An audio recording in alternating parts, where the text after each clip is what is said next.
Biz bugün barımızda bir iş işliyiz. Barımızda bir türlü. Mene biz bugün deputatlar imiş.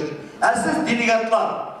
Tayyip Tataristan'ımızın tamamen yukarı ürlüğe kütürüp bulan, Tatarlar kişilerin qaysı bir evlerini işlemiz, gerekli durumda görüşürüz.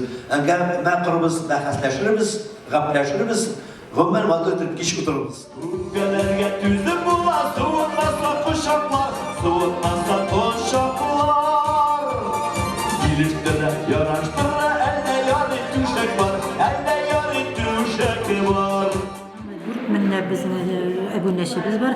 Bu endi bizning butun dunyoga tarqatilgan Druga Narodovning vengerlar bilan chaqishtirganda bik g'aybat ko'rsatkich deb aytirgan bo'lar, lekin bu yaxshilikning chegi yo'q.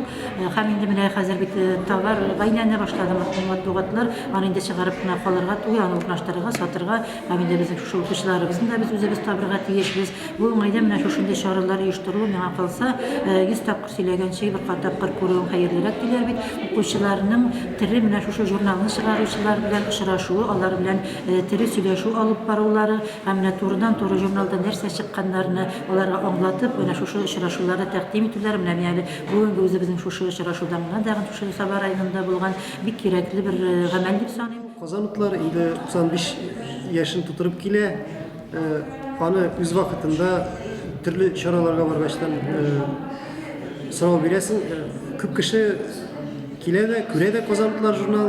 Bu jurnal 50'de chiqamini bizning ana ebi olatirgan edi, bizning bobaylar olatirgan edi, etiyeneler olatirgan edi diler. Nendidir avtorlarni ko'rgach, shu jurnal xizmatkorlarini, redaktorlarini ko'rgachdan ham ular bilan oralashgachdan şulayımını yani bu jurnal 50'de isenmini barmini o'zingiz kelgan bo'lgachdan o'qib qarang endi deb olib qaraylar, yozilib qaraylar. Sabah rayonida Салават концертida bo'lib qaytdik. Sahna Suyinbike, Sabantuy, Салават ko'prik jurnallari. Bir bizga asir tugul, bizning bitinde hozirgi vaqtda Tatar jurnali, Tatar matbuoti kundan-kun tirajlari kemi bora. Bu olaydan mana shunday konsertlarning uzduruluvi, shu konsertlar yordamida bizning jurnalni PR etituvi bek o'ng'ay ko'rinish deb sanayman. Sabantuy jurnalida bo'lsak, men aytirdim auditoriyaga qarab uzdurishga kerakdir. Auditoriyaga qarab olib borishga kerak jurnallarni qo'yadir. Ya'ni sahna Suyinbike jurnallarını olib borib bo'la bu shoralarga, konsertlarga, Salavat konsertina. Lekin Sabantuy jurnalini olib borib bo'lmish, chunki uning auditoriyasi endi boshqa. Qozonliklar jurnalын ko'p oldilar, Suyinbike jurnalын, G'oyla ham maktab.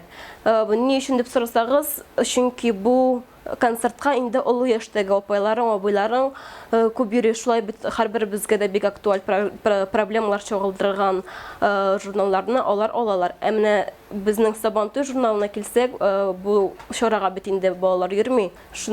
Shunliqdan bizning sotuv bek az bo'ldi deyarli.